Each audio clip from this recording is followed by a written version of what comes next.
How to test a car starter. A car that won't start is definitely frustrating. If your car won't start, it might be a sign that something is wrong with your car's starter, which is responsible for kicking over the engine. If you have some experience working with automobiles, however, you can perform several tests to determine what's wrong with the starter. Checking the pinion can be the quickest fix if the problem is not serious. The next level involves checking the electrical circuits to make sure everything is powering properly. If that still doesn't work, you can remove and bench test the starter to see if it needs to be replaced.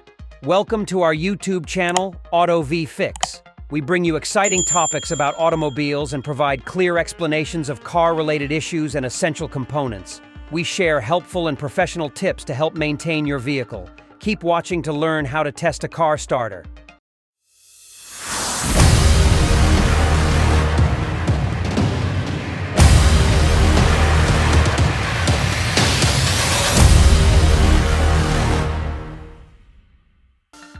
Checking the pinion. Turn on the headlights and try to start the car. A couple of things might happen when you do this. If the car makes a noise like it's going to start, but the headlights dim, then the starter pinion is probably jammed. Turn the pinion stub with an adjustable wrench. The starter is a large electrical motor in a cylindrical housing, and it's usually bolted to one side of the engine block. If you see a small square stub sticking out of the end of the cylinder, turn it with your wrench until it moves freely in place. Try starting the car again once the pinion can move freely. Rock the car if you see no stub and have a manual transmission. Turn the car off and put it in second gear. Release the emergency brake and rock the car back and forth. This can loosen the pinion. Testing the electrical system. Visually inspect the battery terminals. Pop the hood of your car and check the positive and negative terminals of the battery. If there is any dirt or corrosion, it can cause a bad connection and a lack of power to the starter. Test the battery's voltage with a multimeter. Set your multimeter to its DC setting and its dial to 20. Place the red probe on the battery's positive terminal and the black probe on the negative terminal. You'll get a reading above 12V if the battery is working properly. Visually inspect the solenoid. If you try to start the car and nothing happens and the battery seems to be powering properly, then there is likely a connection problem with the solenoid. This device is a small cylinder usually attached to the top of the starter. Visually inspect it to make sure all of the wires running to it are connected properly. Use a circuit tester to see if the current is getting to the solenoid.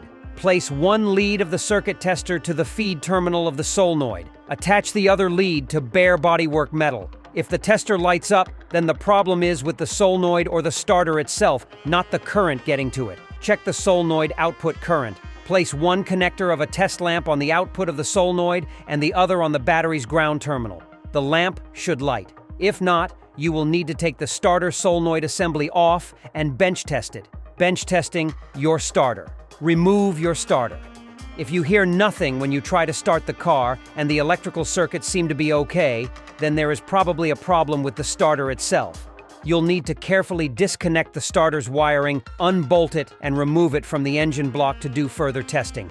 Attach jumper cables to your starter. Take the red jumper cable and connect one end to the positive terminal of a car battery. Connect the other end to the thick positive post on the starter's solenoid. Attach one end of the black jumper cable to one of the starter's ears and its other end to the negative battery terminal. Connect a wire to the starter's small terminal. Take a few feet of insulated 16-gauge wire.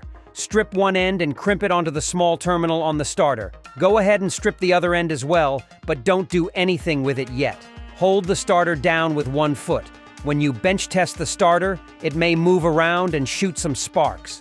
Holding it down with your foot prevents it from jumping around and causing injury. Touch the other end of the wire to the positive battery post. When you do this, the starter pinion should move and spin. If it doesn't, then the starter is bad and will need to be replaced. And that's a wrap on how to test a car starter. If you found these tips helpful, don't forget to give us a thumbs up, subscribe for more DIY automotive content, and hit that notification bell. Drop your comments below if there's a specific topic you'd like us to cover. Until next time, stay safe and happy driving.